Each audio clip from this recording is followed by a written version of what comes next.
So last class में एक question बाकी था। हम लोग पढ़ रहे थे first chapter introduction to physics unit 1 जो है। सबसे कुछ टॉपिक्स हम लोग कवर करने का कोशिश कर रहे थे और लास्ट क्लास में एक क्वेश्चन दिया था find the dimension of G. हम वहीं से आज शुरू करेंगे।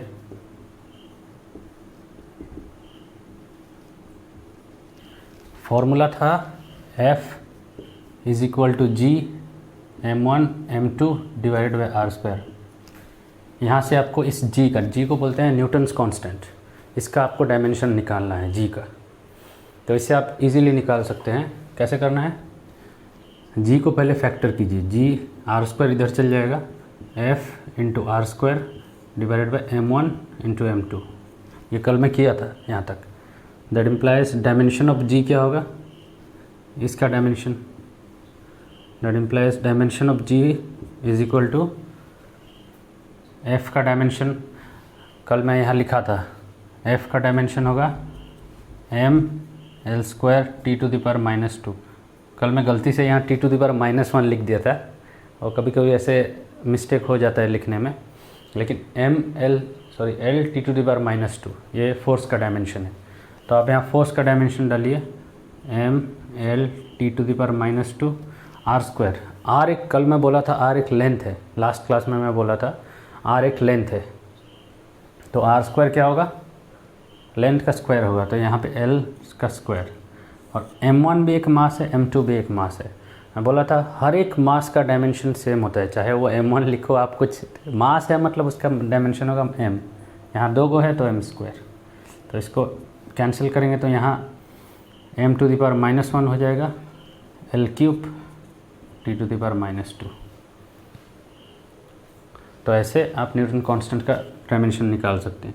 आपको पता नहीं है न्यूटन कांस्टेंट क्या है, जो भी है उसमें एक मास इन्वर्स है, 3 लेंथ है और 2 टाइम इन्वर्स है, उससे बना है न्यूटन कांस्टेंट। इसको बोलते हैं न्यूटन्स ग्रेविटेशनल कांस्टेंट। तो इसी तरह से आप डायमेंशंस निकाल सकते हैं चीज़ों का, जिससे आपको बहुत कुछ इंसाइट मिलेगा। तो नेक्स्ट हम लोग कवर करेंगे एक अच्छा टॉपिक, जो कि हम लोग और ढेर सारा प्रॉब्लम्स करेंगे, बहुत सारा प्रॉब्लम्स करेंगे, लेकिन हम लोग नेक्स्ट कवर करेंगे एक इम्पॉर्टेंट टॉपिक जो अक्सर नेगलेक्ट किया जाता है। उस टॉपिक का नाम है, ये सबसे आखिरी था शायद, how to set up coordinate. मतलब आप कैसे कोऑर्डिनेट सेटअप करेंगे। मैं पहले बोला था, इससे सबसे फर्स्ट क्लास में बोला था कि हम लोग का वेक्टर इक्वेशन सबके साथ यूज़ डील करना, F is equal to ma। ये सबसे बेसिक इक्वेशन है मैथमेटिक्स, मतलब फिज़िक्स का। ये एक वेक्टर इक्वेशन है। देखिए F एक वेक्टर है, A एक वेक्टर है।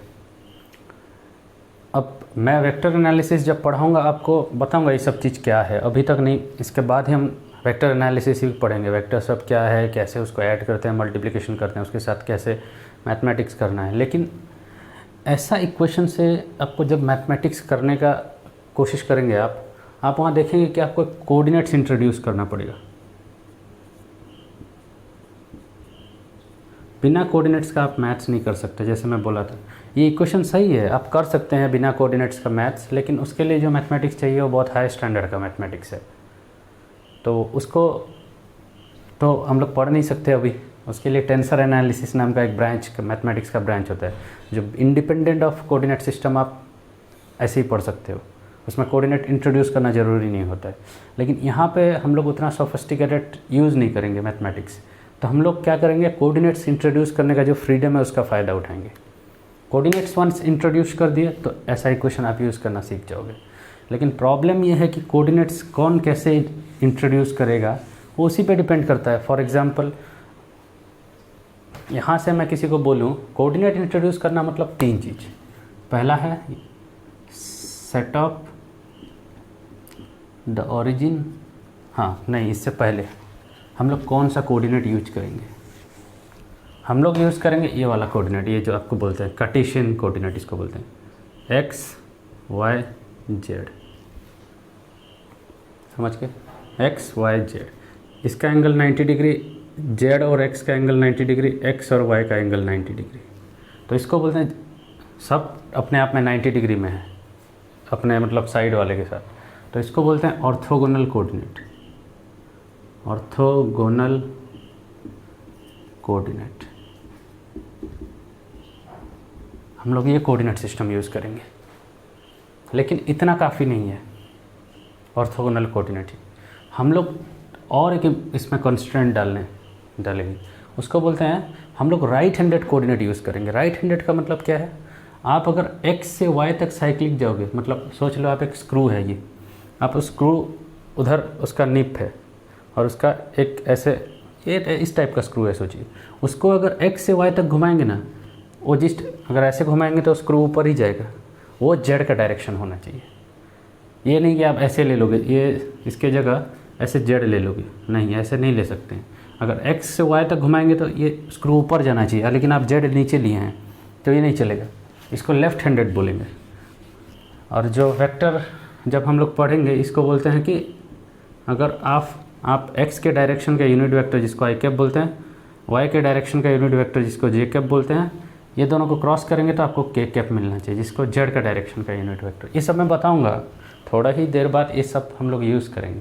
लेकिन हम लोग राइट हैंडेड कोऑर्डिनेट सिस्टम इसलिए यूज़ करते हैं क्योंकि सब कन्वेंशनली वही यूज़ करते हैं। आप किसी बुक में नहीं देखेंगे कि आप x क्रॉस y करेंगे वो z के डायरेक्शन में नहीं होगा, माइनस जेड के मतलब उल्ट z और कहीं होगा, आपको हमेशा ऐसे ही कोऑर्डिनेट्स दिखेंगे।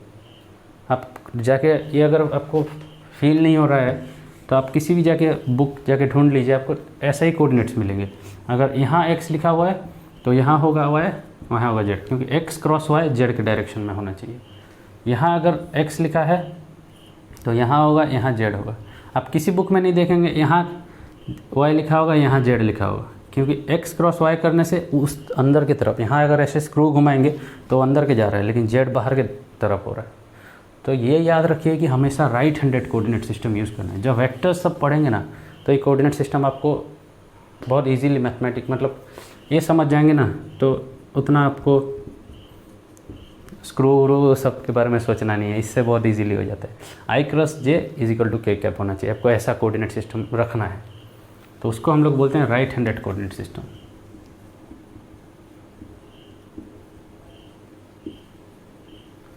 पहले ऑर्थोगोनल सब एक दूसरे से 90 डिग्री होना चाहिए, दूसरा राइट हैंडेड कोऑर्डिनेट सिस्टम। ये दोनों हम लोग का कंस्ट्रेंट है, इस दोनों के बिना नहीं होने वाला है। ये दोनों हम लोग करेंगे, ऐसा ही कोऑर्डिनेट इंट्रोड्यूस करेंगे जो ये दोनों को सेटिस्फाई करता हो। अब इतना सेटिस्फाई करने वाले भी बहुत सारे कोऑर्डिनेट सिस्टम है। जैसे मैं एक आपको एग्जांपल दे रहा हूँ, मैं पूछूँ आप बोलूँ आपको यहाँ से दिल्ली कितना दूर है, तब आप अच्छे से बता देंगे। मैं बोलूँगा 2000 किलोमीटर है, ठीक है, लेकिन मैं बोलूँगा खाली दिल्ली कितना दूर है, कहाँ से बोलूँगा, तो आप पहले पूछेंगे कि कहाँ से बोलूँ मैं, दिल्ली का किलोमीटर कितना है, कितना डिस्टेंस है। वो जो कहाँ से, जो रेफरेंस पॉइंट मैं बोल रहा हूँ, यहाँ से जो बोला, उसको बोलते हैं हम लोग कोऑर्डिनेट। जैसे फॉर एग्जांपल ये पॉइंट का डिस्टेंस आपको मेज़र करना है, इस पॉइंट का, ये पॉइंट P है, कहाँ से मेज़र करेंगे। अगर कोई पॉइंट नहीं दिया तो आप डिस्टेंस बोल ही नहीं सकते हैं। अगर मैं यहाँ से बोलूँ तो हाँ ये मान लीजिए 1 फीट है, अगर मैं यहाँ से बोलूँ तो ये 2 फीट होगा, 2 फीट होगा। तो ये जो सेटअप कर रहा हूँ, ये एक एक पॉइंट जो सेटअप कर रहा हूँ, ये कोऑर्डिनेट का एक्चुअली ओरिजिन में सेटअप कर रहा हूँ। ये इसको ओरिजिन बोलते हैं, इसको x, इसको y, इसको z मान लीजिए। ये जो ओरिजिन है वो सेटअप कर रहा हूँ मैं। तो सबसे पहला काम है आपको कोऑर्डिनेट का ओरिजिन सेटअप करना। हाँ, ये सब चीज़ आपको लग रहा होगा कि कभी हम लोग को कोई बोला नहीं है ऐसे करने के लिए वैसे करने के लिए। आप देखिएगा, अगर आप गलत कोऑर्डिनेट सिलेक्ट कर बैठे तो एक ही प्रॉब्लम को करने में आपको कितनी मुश्किल फेस करना पड़ेगा। और अच्छा कोऑर्डिनेट सिलेक्ट कर दिए, वही प्रॉब्लम सब उसी डेटा के साथ 2 लाइन में ख़त्म हो जाएगा। तो अच्छा कोऑर्डिनेट के सिस्टम इंट्रोड्यूस करना बहुत ज़रूरी है, इम्पॉर्टेंट काफ़ी है, नहीं तो काफ़ी आपका कैलकुलेशन में ही आप फंस जाएंगे। तो जैसे और एक एग्जांपल ले लीजिए, कोई आदमी बाइक में जा रहा है, आप अपने दोस्त के साथ मान लीजिए बाइक में जा रहे हैं और कोई रोड से आपको देख रहा है। अगर आपको दोस्त को पूछा गया कि आपका स्पीड क्या है, वो क्या बोलेगा, ये तो हमेशा मेरे ही साथ है, इसका स्पीड क्या होगा, 0 है मेरे हिसाब से। लेकिन वो जो ग्राउंड में जा बैठा है आदमी, उसके लिए आप तो 40-50 किलोमीटर स्पीड में बाइक में भाग रहे हैं ना। तो दोनों का क्वेश्चन, दोनों को सवाल एक ही पूछा गया था, इसका स्पीड, आपका स्पीड कितना है, दोनों अलग अलग आंसर दिए। तो दोनों में से सही कौन है? सही दोनों हैं, बस डिफरेंस क्या है, देखने का नज़रिया। वो लोग का कोऑर्डिनेट सिस्टम अलग अलग है। तो ये कोऑर्डिनेट सिस्टम सबके पास अपना फ्रीडम है, कैसे भी वो चाहे सेटअप कर सकते हैं। और हम लोग को फिज़िक्स ऐसे लिखना है, इस लैंग्वेज में लिखना है कि कोई भी सिस्टम, कोऑर्डिनेट सिस्टम में उसको जाके आप इवेल्युएट करने या कुछ करने का कोशिश करो, आपको आंसर ठीक ठाक एक आना चाहिए, सेम आना चाहिए। सेम तो नहीं बोल सकते हैं, लेकिन आंसर सही आना चाहिए। मतलब आपका लॉ सब एक कोऑर्डिनेट में वैलिड होना चाहिए। ये मैं फिज़िक्स का ही एग्जांपल देके बता रहा हूँ। ये देखिए, ये मान लीजिए एक इंक्लाइंड प्लेन है, एक इंक्लाइंड प्लेन, ये एंगल थीटा है सोच लीजिए। यहाँ पे एक मास रोल डाउन हो रहा है, बिना ऐसे गिरने वाला है नीचे। अभी ये प्रॉब्लम है आपके पास, मैं बोलूँगा ये मास कितना देर लगेगा यहाँ से यहाँ तक आने में, ये हाइट, ये लेंथ अगर एल है यहाँ से यहाँ तक, तो ये प्रॉब्लम आपको सॉल्व करना है। उसके बाद आपके भाई आएंगे सॉल्व करेंगे, उसके बाद आपके मम्मी आएंगे एक बार सॉल्व करेंगे, उसके बाद आपके पापा आएंगे एक बार सॉल्व करेंगे। अब ये देखिए क्या होगा इसमें डिफरेंसेस। सोच लीजिए पहले आप आए, आप बोले पहले क्या करना है आपको, कोऑर्डिनेट का ऑरिजिन सेटअप करना है। तो बोले मैं कोऑर्डिनेट का ऑरिजिन इधर रखूँगा, लेकिन खाली ऑरिजिन सेटअप करने से नहीं होगा, एक एक्सिस भी सेटअप करना पड़ेगा। तो आप ऑरिजिन सेटअप किया, बोले ये मेरा एक्स एक्सिस है, तो ऑटोमेटिक वाई एक्सिस उससे परपेंडिकुलर हो जाएगा, और Z axis automatic, X Y अगर ऐसे हुआ तो जेड बाहर होगा, तो जेड बाहर हो गया, चलो ठीक है। ये आपका एक्सिस है, ये यू, ये आपका कोऑर्डिनेट सिस्टम है। आप इस कोऑर्डिनेट सिस्टम में बोले ये इतने डिस्टेंस डी में है मान लीजिए, उसके बाद आप जो जो किए, डी कैसे चेंज होगा, क्या टाइम लगेगा, वो आप कैलकुलेशन करेंगे। लेकिन अभी आपके भाई आए और वो बोले मैं यहाँ क्यों कोऑर्डिनेट सिस्टम सेटअप करूँगा, और तू किया है मैं अलग जगह करूँगा। मैं क्या करूँगा, अपना कोऑर्डिनेट को यहाँ लूँगा बीच में, इस कोई भी पॉइंट सेलेक्ट कर लो, यहाँ मेरा ओरिजिन सेलेक्ट करूँगा, ये मेरा एक्स एक्सिस है, आप इसको एक्स बोल रहे थे, ये इसको एक्स बोलेंगे, और ये मेरा वाई एक्सिस है।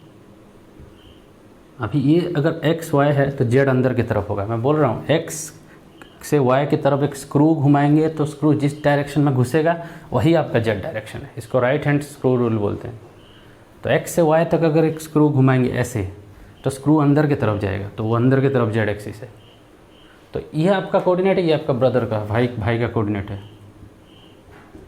वो इसमें मैथ्स करना चाहते हैं इस कोऑर्डिनेट से। अब बोलेंगे ये यहाँ और कोई डिस्टेंस में है, वो अपना करेंगे। अभी आपके पापा आए, बोले कि यहाँ मैं कोऑर्डिनेट क्यों सेटअप करूँ, मैं ऐसे करूँगा, ये मेरा एक्स है, ये मेरा वाई है, जेड बाहर की तरफ होगा। ये भी सही है, ये फादर का है। अब आपकी मम्मी आई, बोली कि मैं एक अलग कोऑर्डिनेट सेटअप करूँगा। वो यहाँ आई और ये एंड पॉइंट पे, ये आपका वाई है, ये आपका एक्स है, ये मॉम। अब देखिए इसमें से कौन सा कोऑर्डिनेट सही है। देखिए फिज़िक्स बोलता है आप अपना फ्रीडम से कोई भी कोऑर्डिनेट चूज़ कीजिए, सब सही है। बस तो प्रॉब्लम क्या होगा, सब कोऑर्डिनेट में तो आंसर टाइम सेम आना चाहिए, गिरने का टाइम हाँ आएगा, कितना यहाँ से यहाँ तक लगेगा, गिरने का टाइम सेम आएगा। लेकिन तो फिर आप क्यों पढ़ा रहे हैं ये कोऑर्डिनेट सिस्टम सेटअप करना, सही चुनना? सही चुनना मैं इसलिए पढ़ा रहा हूँ, आप कैलकुलेशन करके थक जाएंगे लेकिन आप आंसर नहीं निकाल पाएंगे। इतना मैथमेटिकल इस कोऑर्डिनेट में ये डिफ़िकल्ट होने वाला है प्रॉब्लम। आपका पापा का कोऑर्डिनेट में और ज़्यादा डिफ़िकल्ट होगा, मतलब मैं एक्सपीरियंस से बता रहा हूँ, अभी पता नहीं चलेगा। सबसे ईजी होगा आपके मम्मी का ये वाला कोऑर्डिनेट सिस्टम में। आंसर सब में वही टाइम इज इक्वल टू इतना मिनट ही आएगा या इतना सेकेंड आएगा, लेकिन डिपेंड करता है कौन से में कितना कैलकुलेशन डिफ़िकल्ट है। आपका मम्मी का कोऑर्डिनेट, ये कोऑर्डिनेट मैं अपना एक्सपीरियंस से बता रहा हूँ, ये कोऑर्डिनेट सबसे बेस्ट है और ये कोऑर्डिनेट सबसे ख़राब है। आंसर दोनों में निकलेगा, लेकिन कितना मेहनत करना पड़ेगा। ज़्यादा मेहनत भी नहीं करना है हम लोग को, इतना मेहनत न लग जाए कि इतना छोटा सा प्रॉब्लम जो इतना सा है उसको करने में 10 पेज लग जाएगा आपका। ये यहाँ से करेंगे 2 3 4 5 लाइन में हो जाएगा। तो कोऑर्डिनेट सिस्टम सेटअप करने का मतलब है कि अच्छा चुनो ताकि आपको कैलकुलेशन ईजी हो और कंसिस्टेंट रहे। आप नेगेटिव प्लस में कोऑर्डिनेट सिस्टम अगर आपको अच्छे से सेटअप करना नहीं आएगा तो प्लस माइनस का हमेशा आप मिस्टेक करेंगे, किसको प्लस लेना है किसको माइनस लेना है आपको कुछ समझ में नहीं आएगा और मैं अक्सर देखा हूँ होते हुए। तो ये फ्रीडम आपके पास है, आपको जैसा चाहे कोऑर्डिनेट सिस्टम सेटअप कीजिए और उसी फ्रीडम को हम लोग थोड़ा फ़ायदा उठा के क्या करेंगे, हम अपना सबसे बेस्ट कोऑर्डिनेट सिस्टम सेटअप करेंगे उस प्रॉब्लम के लिए, और उससे हम लोग क्या करेंगे, प्रॉब्लम को आसानी से कर लेंगे। तो ये आपको बहुत क्लियर होना चाहिए। तो ये मैं मिटा रहा हूँ। तो हमेशा बोलने का मतलब है कि कोऑर्डिनेट सिस्टम अच्छा चुनिए। और ये मैं एक एक्स्ट्रा चीज़ बता रहा हूँ, आप कभी आइंस्टाइन का जनरल थ्योरी ऑफ रिलेटिविटी सुने होंगे, बहुत फेमस है वो नाम, जो ग्रेविटी को एक्सप्लेन करता है। वहाँ आपका 50% एफर्ट जाता है ना अच्छा कोऑर्डिनेट सिलेक्ट करने के लिए, नहीं तो उसका इक्वेशन, आइंस्टाइन का जो इक्वेशन है फील्ड इक्वेशंस बोलते हैं, उसका आप कभी सॉल्व ही नहीं कर पाएंगे। मतलब मैक्सिमम उसमें टास्क है कि आप एक अच्छा सा कोऑर्डिनेट सिस्टम पहले ढूंढिए और उसी में सब टाइम जाता है। तो सोच सकते हैं ये कितना इंपॉर्टेंट चीज़ होगा, अच्छा कोऑर्डिनेट सिस्टम सिलेक्ट करना। यहाँ भी अब मैं दिखाऊंगा आपको सब प्रॉब्लम्स करके। तो याद रखिए अब हाँ, ये सब रटने का या याद करने का ज़रूरत नहीं है। आप धीरे धीरे इस चैप्टर में मैं जो सब भी पढ़ा रहा हूँ इसमें से कुछ भी आपको याद नहीं करना है, सब धीरे धीरे कर करके आपको आदत हो जाएगा। ये कोऑर्डिनेट सिस्टम सेटअप करना, ये भी आपको आदत हो जाएगा कैसे करना है। आप प्रॉब्लम को देख के बता लेंगे, हाँ यहीं से करना है, ऐसे ही करना है। तो इसके लिए आप उतना चिंता मत कीजिए।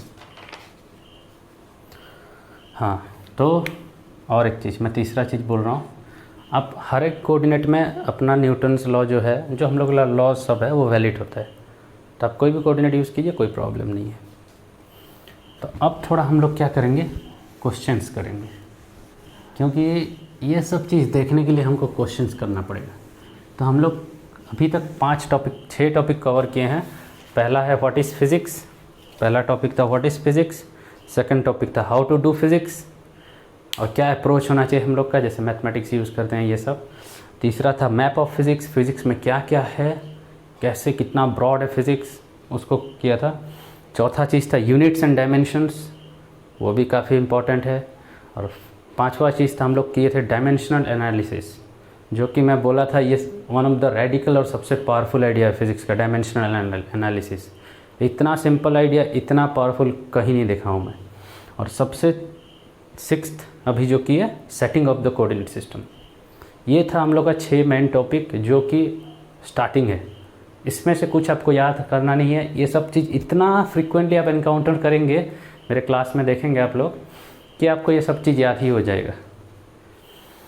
तो अभी हम लोग ये सब चीज़ का ऊपर ये जितना टॉपिक पढ़े इसके ऊपर क्वेश्चंस करेंगे। बिना क्वेश्चंस, जितना आपको डाउट है जो है सब ये क्वेश्चन से क्लियर हो जाएगा।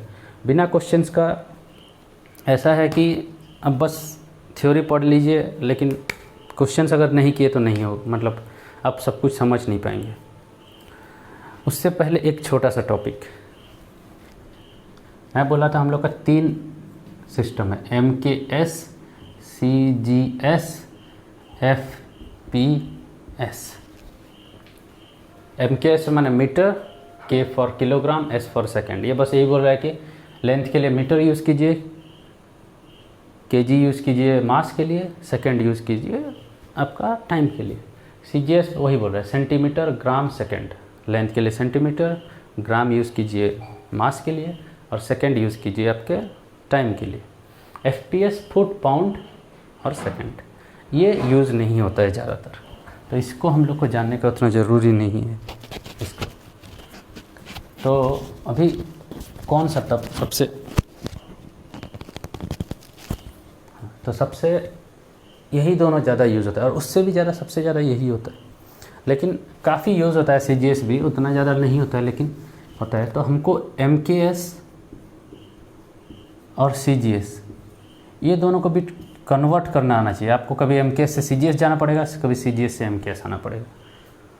और ये चीज़ मैं देखा हूँ बहुत जन को इतना फार्मूलाज रटते हुए, जैसे कि कोई रटा होगा 1 newton is equal to 10⁵ dyne. ऐसे ढेरों फार्मूला है, आपको रटना पड़ेगा। न्यूटन है आपका यूनिट्स फोर्स का यूनिट, SI सिस्टम में फोर्स का यूनिट है, डाइन CGS सिस्टम में फोर्स का यूनिट है, और वो दोनों के बीच रिलेशन यही है। ऐसे रट के आप कितने रटेंगे, बहुत सारा है। तो रटना नहीं है, बस कुछ चीज़ यहाँ याद नहीं रखना है, आपको कैसे करना है आना चाहिए, और उतना डिफ़िकल्ट भी नहीं है। बस आपको 2-3 चीज़ याद होना चाहिए। आपको क्या याद होना चाहिए, यहाँ हम लोग का यूज होता है मीटर, केजी और सेकंड, और यहाँ होता है सेंटीमीटर, ग्राम और सेकंड। तो आपको क्या करना होना चाहिए, ये मीटर सेंटीमीटर के बीच रिलेशन होना चाहिए, जो कि आपको ऑब्वियस है। 1 metre is equal to 10⁻² centimetre, मतलब 100 सेंटीमीटर। ये पहला है, ये आपको पता होना चाहिए। और दूसरा क्या है, 1 kg इज इक्वल टू 10⁻3, मतलब 1000 ग्राम। ये दोनों आपको पता। और 1 सेकंड, यहाँ सेकंड यूज़ होता है, यहाँ सेकंड यूज़ होता है। तो time 1 second is equal to 1 second, दोनों में सेकंड ही यूज़ होता है, तो उसको क्या कन्वर्ट करना। अब इतना याद हो गया तो आप दोनों में कन्वर्सन कर सकते हैं। आपको लग नहीं रहा कर सकते हैं उतना, लेकिन सब कुछ कर सकते हैं इससे, बस आना चाहिए कैसे करना है। तो ये देखिए कैसे करना है। सोच लीजिए एक चीज़ का एरिया निकाले आप, कुछ चीज़ का एरिया निकाले, आपको मिला 1 मीटर, तो 20 मीटर स्क्वायर मिला एक प्लॉट का एरिया। ये एग्जाम्पल है, एक प्लॉट का एरिया मिला आपको 20 मीटर स्क्वायर। अब मीटर स्क्वायर कौन सा यूनिट है, एरिया का यूनिट है SI यूनिट में। मीटर है लेंथ का यूनिट, तो मीटर स्क्वायर होगा एरिया का यूनिट, SI सिस्टम में होगा। मैं बोल रहा हूँ इसको कन्वर्ट कीजिए CGS सिस्टम में, मतलब इसको समथिंग यहाँ लिखना है और यहाँ पे सेंटीमीटर स्क्वायर लिखना है, मतलब मीटर स्क्वायर से आपको सेंटीमीटर स्क्वायर में जाना है। अब देखिए मैं कैसे करता हूँ, ये आपका टास्क है। मैं क्या बोला, कन्वर्ट करना किसको है, ये मीटर को कन्वर्ट करना है, किसमें, सेंटीमीटर स्क्वायर में। देखिए कैसे करता हूँ, 20 metre square is equal to क्या लिख सकते हैं, 20 इंटू 1 मीटर का स्क्वायर। एक्चुअली ये क्या है, 20 गो मीटर स्क्वायर है, मतलब एक मीटर जैसा 20 है, उसका होल स्क्वायर है। तो एक्चुअली इसमें एक 1 है मल्टीप्लाई होकर, आपको नहीं दिख रहा है। तो ये 1 मीटर है, जैसे ये मीटर का स्क्वायर है, यहाँ पे एक स्क्वायर है। अब इसको क्या लिख सकते हैं, 20। अब ये 1 मीटर को आप कन्वर्ट करना जानते हैं, इसके जगह लिख दीजिए 10⁻² सेंटीमीटर का स्क्वायर। अब ये क्या हो जाएगा, 20 इंटू 10⁻² इंटू 2 4, और ये सेंटीमीटर स्क्वायर। ये होगा 20 इंटू 10⁻4 होगा 2 इंटू 10⁵ सेंटीमीटर स्क्वायर। मतलब ये 2 में 50 सेंटीमीटर स्क्वायर होगा, मतलब ये होगा दैट इज इक्वल टू 2 1 2 3 4 5, ये इतना होगा, मतलब 2 लाख सेंटीमीटर स्क्वायर होगा। आपको याद नहीं रखना है 1 metre square is equal to इतना सेंटीमीटर स्क्वायर, 10⁻4 सेंटीमीटर स्क्वायर, ये सब बेकार चीज़ है, कुछ याद नहीं रखना है आपको। जैसे ये तो इजी एग्जांपल था, आप सोच लीजिए और थोड़ा इजी, और एक इजी एग्जांपल लेते हैं। आपको कोई बोला कि 1 मीटर क्यूब, आपको कोई और एक बोला कि 1 मीटर क्यूब को is equal to how many, कितना सेंटीमीटर क्यूब। ये भी वही है, ये SI सिस्टम में है, ये CGS सिस्टम में है। SI से आप CGS को जा रहे हैं, तो वही करना है आपको बस। 1 metre cube is equal to क्या लिखेंगे, 1 इंटू 1 मीटर का क्यूब है ये, सॉरी यहाँ की क्यूब। अभी क्या है, 1 मीटर क्यूब कितना सेंटीमीटर, 1 मीटर होता है 10⁻² सेंटीमीटर, तो 1 मीटर क्यूब कितना होगा, 10⁻² सेंटीमीटर का क्यूब होगा। दैट इज इक्वल टू 1 तो छोड़िए, 10⁻² इंटू 3 10⁻6 सेंटीमीटर क्यूब। ख़त्म, इतना ही करना है आपको, कहीं याद नहीं रखना है 1 metre cube is equal to 10⁻6 centimetre cube. तो ये इजी प्रॉब्लम था। अभी थोड़ा कॉम्प्लिकेटेड करते हैं हम लोग। जैसे बोला कि बहुत जन याद, ये आपको याद रह जाएगा, ये मैं मिटा रहा हूँ क्योंकि ये साइड में लिख दे रहा हूँ यहाँ पे। 1 मीटर इज इक्वल टू 10⁻², इसको 100 बोलते हैं centimetre. 1 kg is equal to 10⁻³ gram. अभी देखिए, मैं अभी जैसे बोला, आपको दिखाना है कि 1 newton is equal to 10⁵ dyne. ये बहुत इजी है, लेकिन बहुत लोग इसको याद कर लेते हैं। देखिए, आपको याद नहीं करना है। न्यूटन मतलब क्या होता है, न्यूटन मतलब होता है 1 kg मीटर पर सेकंड स्क्वायर। ये कैसे पता चला मेरे को, देखिए न्यूटन किसका यूनिट है? फोर्स का यूनिट है। अब फोर्स का फॉर्मूला ये मैं पढ़ाऊँगा, ये आप अभी से इतना वरी मत हो, आपको जब फॉर्मूला पता चल जाएगा तो ये सब ऑब्वियस सा होगा। एक्सेलरेशन क्या होता है? डिस्टेंस डिवाइड बाय, मतलब velocity divide by time, acceleration होता है। तो मास का होता है केजी, वेलोसिटी का होता है मीटर पर सेकंड, लेकिन वेलोसिटी डिवाइडेड बाय और एक टाइम है, तो डिवाइड बाय टाइम तो केजी मीटर पर सेकंड स्क्वायर हो जाएगा। खाली वेलोसिटी का होता है केजी मीटर पर सेकंड, और एक टाइम ऑलरेडी है तो केजी मीटर पर सेकंड स्क्वायर हो जाएगा। ये सब आप चिंता मत कीजिए, ये सब पढ़ेंगे हम लोग धीरे धीरे। अभी अब तो इंट्रोडक्शन पढ़ रहे हैं हम लोग। तो ये है न्यूटन का यूनिट, केजी मीटर पर सेकंड स्क्वायर। इसको आपको सीजीएस में करना है, तो केजी के जगह ग्राम होना चाहिए, मीटर की जगह सेंटीमीटर होना चाहिए, और सेकंड की जगह आपका होना चाहिए सेकंड ही, क्योंकि सीजीएस में भी सेकंड ही यूज़ करते हैं। तो इसको अगर लिखेंगे तो क्या होगा? 1 × 1 kg × 1 metre divide by second का स्क्वायर। 1 सेकंड लिख सकते हैं, कुछ फ़र्क नहीं पड़ता, क्योंकि सेकंड का आपको कन्वर्ट ही नहीं करना है। तो क्या करेंगे? सेकंड 1 सेकंड लिख के 1 × 1 kg कितना होता है? वहाँ लिखा हुआ है 10⁻³ ग्राम, और 1 मीटर कितना होता है? 10⁻² centimetre divide by second square. अब इज इक्वल टू के जी 10⁻³ × 10⁻², ये होगा 10⁻³ + 2 10⁵। ये 1 तो मल्टीप्लाई कुछ काम का नहीं है, 1 छोड़िए। ग्राम × centimetre divide by second square. ये क्वांटिटी को सीजीएस में बोलते हैं डाइन। एक नाम दे दिए, इतना बड़ा कौन लिखता है? यहाँ जैसे इसको न्यूटन बोलते हैं, आप हमेशा केजी मीटर पर सेकंड स्क्वायर लिख सकते हैं, इतना बड़ा कोई कौन लिखेगा बोल के उसको नाम दे दिए न्यूटन बोल के। तो इसको उसी हिसाब से इतना बड़ा कौन लिखेगा, वहाँ नाम दे दिया सीजीएस सिस्टम में डाइन बोल के। तो ये हो गया 10⁵ डाइन। आपको क्या याद रखने का ज़रूरत है यहाँ पे? 1 न्यूटन इज इक्वल टू,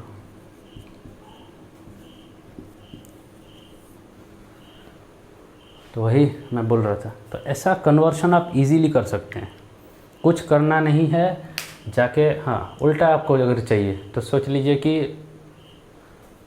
अभी उल्टा एक क्वेश्चन करते हैं।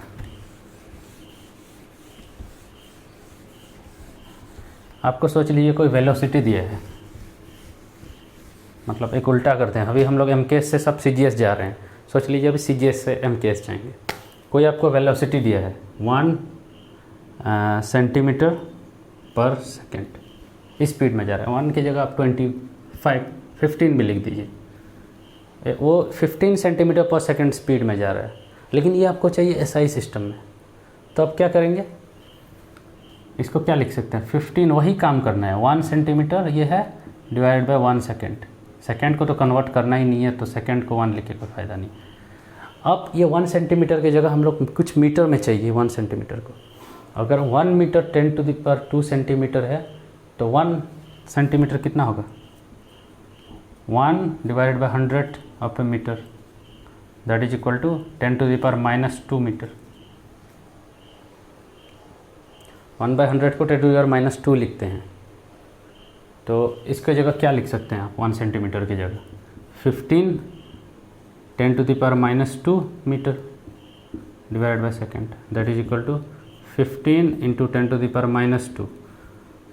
यहाँ पे 15 × 10⁻² मीटर पर सेकेंड। अब 15 × 10⁻², इसका मतलब है कि 15 डिवाइडेड बाय 100, जो कि 0.15 है। ये चीज़ है 15/100, ये क्या है? 0.15 मीटर पर सेकेंड स्क्वायर। मतलब जो चीज़ ऑब्वियस सा बात है, 15 सेंटीमीटर पर सेकेंड जा रहा है, वो अगर मीटर में बोलेंगे तो 15 सेंटीमीटर 0.15 मीटर होता है, फिर 0.15 मीटर पर सेकेंड जाएगा। इसमें कुछ नहीं है, बस ये आपको ये स्टेप इम्पोर्टेंट है, ये आना चाहिए। यहाँ जो सेंटीमीटर है एक्चुअली 1 सेंटीमीटर है। 15 को जैसे हम लोग क्या बोलते हैं, 15 सेंटीमीटर इसका लेंथ है, इसका मतलब क्या है? 1 सेंटीमीटर का 15 पीस अगर जोड़ेंगे तो आपको वो लेंथ मिलेगा। उसका बोलने का मतलब यही है बस। तो 15 सेंटीमीटर पर सेकेंड मतलब 15 × 1 second, 1 centimetre divide by 1 second, ऐसा है। ये सब यूनिट्स ऐसे होते हैं। यहाँ एक 1 है, इम्प्लिसिट है, लेकिन 1 लिखने का ज़रूरत ही नहीं है तो नहीं लिखते कोई। चलो और एक करते हैं, आप बोल रहे हैं तो फिर एक करते हैं, अगर समझ में किसी को नहीं आया होगा तो। 1 ग्राम पर सेंटीमीटर क्यूब, ये किसका डेंसिटी, किसका मतलब ये है यूनिट है। केजी पर मीटर क्यूब किसका यूनिट होता है, डेंसिटी का यूनिट होता है। हम लोग उसको सीजीएस में दे रहे हैं, 1 ग्राम पर सेंटीमीटर क्यूब, ये वाटर का डेंसिटी है। मैं चाहता हूँ कि वाटर का डेंसिटी हम लोग एमकेएस सिस्टम में निकालें, ये सीजीएस में। ये हाइड्रोडायनेमिक्स में, फ्लूइड डायनेमिक्स में बहुत यूज़ होता है, लोग बहुत यूज़ करते हैं ये, क्योंकि ये 1 है वाटर का डेंसिटी, और 1 से अच्छा नंबर कुछ नहीं है 0 को छोड़ के, क्योंकि 0 तो 1 सबसे बेस्ट नंबर है। मल्टीप्लाई करो वही नंबर देगा, डिवाइड करो वही नंबर देगा, तो अच्छा नंबर है, तो इसीलिए ये यूज़ करते हैं। लेकिन हमको क्या एसआई सिस्टम में इसको चाहिए, तो क्या करते हैं एसआई सिस्टम में कन्वर्ट करते हैं। ये क्या होगा 1, तो ऑलरेडी ये 1 है, 1 ग्राम डिवाइडेड बाई 1 सेंटीमीटर का क्यूब है एक्चुअली ये यही चीज़ है। अभी क्या करना है, 1 ग्राम को आपको केजी में लिखना है, तो ये क्या होगा 10⁻³ केजी, माने 1 ग्राम, देखो ये 1 केजी इजिकल टू 10⁻³ ग्राम है, तो 1 ग्राम इजिकल टू ये इस साइड आ जाएगा, तो ये 3 पे खाली एक -3 हो जाएगा, तो 10⁻³ केजी होगा, डिवाइडेड बाय 1 सेंटीमीटर होगा 10⁻² मीटर का क्यूब है, हो गया। दैट इज इक्वल टू 1 × 10⁻³ ये 2 × 3, लेकिन -2 × 3 है, तो ये 10⁻⁻6 होगा KG divided by metre cube. अभी तक ठीक है तो सब।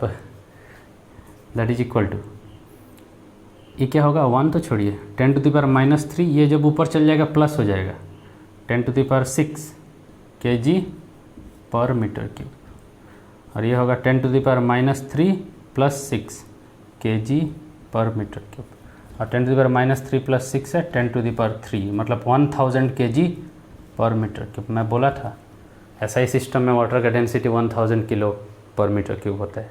मतलब आपके पास अगर 1 मीटर क्यूब का बॉक्स है, एक बॉक्स है जिसका लेंथ हर एक लेंथ, सोच लीजिए आपके पास एक क्यूबिकल बॉक्स है जिसका हर एक साइड 1 मीटर क्यूब है, 1 मीटर है सॉरी, तो उसका वॉल्यूम क्या होगा 1 metre cube into 1 metre cube into 1 metre cube, length into breadth into height होता है ना, तो उसका वॉल्यूम 1 मीटर क्यूब होगा। उसमें पानी भरेंगे तो आपको 1000 किलो पानी भरेगा, समझ में आया। तो मैं बोला था उसका वाटर का डेंसिटी यही होता है एसआई सिस्टम में, और सीजीएस में ये 1 होता है। तो आपको एक कन्वर्शन आना चाहिए और कुछ भी नहीं है ये, वो 2 को याद हो गया तो ये कन्वर्शन बहुत इजीली हो जाएगा। कैसे करना है बस आपको वही आना चाहिए, और ये सब रटने का ज़रूरत नहीं है कि ये इतना है ये उतना है, यहाँ से जाएंगे तो कितना रटेंगे आप, हर चीज़ फार्मूला तो 100 को है, हर एक तो याद नहीं रख सकते ना आप। तो ये था हम लोग का बस इंट्रोडक्शन। अभी हम लोग थोड़ा क्वेश्चंस करेंगे, थोड़ा डिफ़िकल्ट लेवल के क्वेश्चन, अभी इजी लेवल के क्वेश्चंस नहीं, काफ़ी डिफ़िकल्ट लेवल के क्वेश्चंस। धीरे धीरे हम लोग क्वेश्चन का क्वालिटी भी इम्प्रूव करेंगे, और मैं आपको अभी बताना भी है कि क्वेश्चंस का आंसर कैसे गेस करना है, क्योंकि आप अभी डायमेंशनल एनालिसिस सीख चुके हैं। तो आपको मैं बोला था मैं बताऊंगा कि आप कैसे क्वेश्चंस करके दिखाऊंगा। हर एक क्वेश्चंस में नहीं कर सकते हैं, लेकिन काफ़ी क्वेश्चन में कर सकते हैं, बहुत सारा, और वो बहुत सारा बहुत ज़्यादा है तो आप काफ़ी क्वेश्चंस में एक्चुअली आंसर गेस कर सकते हैं। चलिए वो मैं अभी आपको एक दिखाता हूँ कैसे गेस करना है, वो बाकी सब बाद में करेंगे। मान लीजिए आपके पास एक सिचुएशन है, एक इजी सिचुएशन, कि सोच लो आप एक बॉल थ्रो कर रहे हो ज़मीन से, यहाँ से ऐसे थ्रो किए ऐसे। चलिए एक इससे भी इजी एग्जांपल लेते हैं, क्योंकि ये काफ़ी थोड़ा प्रॉब्लमेटिक है। आप एक बिल्डिंग के ऊपर खड़े हो, और आप यहाँ से ऐसे खड़े हो, ऐसे एक बॉल छोड़ने वाले हो, तो यहाँ पे आप खड़े हो, यहाँ से आपका हाथ है, यहाँ आप एक बॉल छोड़ दोगे। अब मैं 2 क्वेश्चन पूछने जा रहा हूँ। ये बिल्डिंग का हाइट है h, और एक्सेलरेशन ड्यू टू ग्रेविटी वो है g, ये तो आपको पता होगा 10th में पढ़े थे, एक्सेलरेशन ड्यू टू ग्रेविटी होता है g। तो मैं 2 क्वेश्चन पूछ रहा हूँ।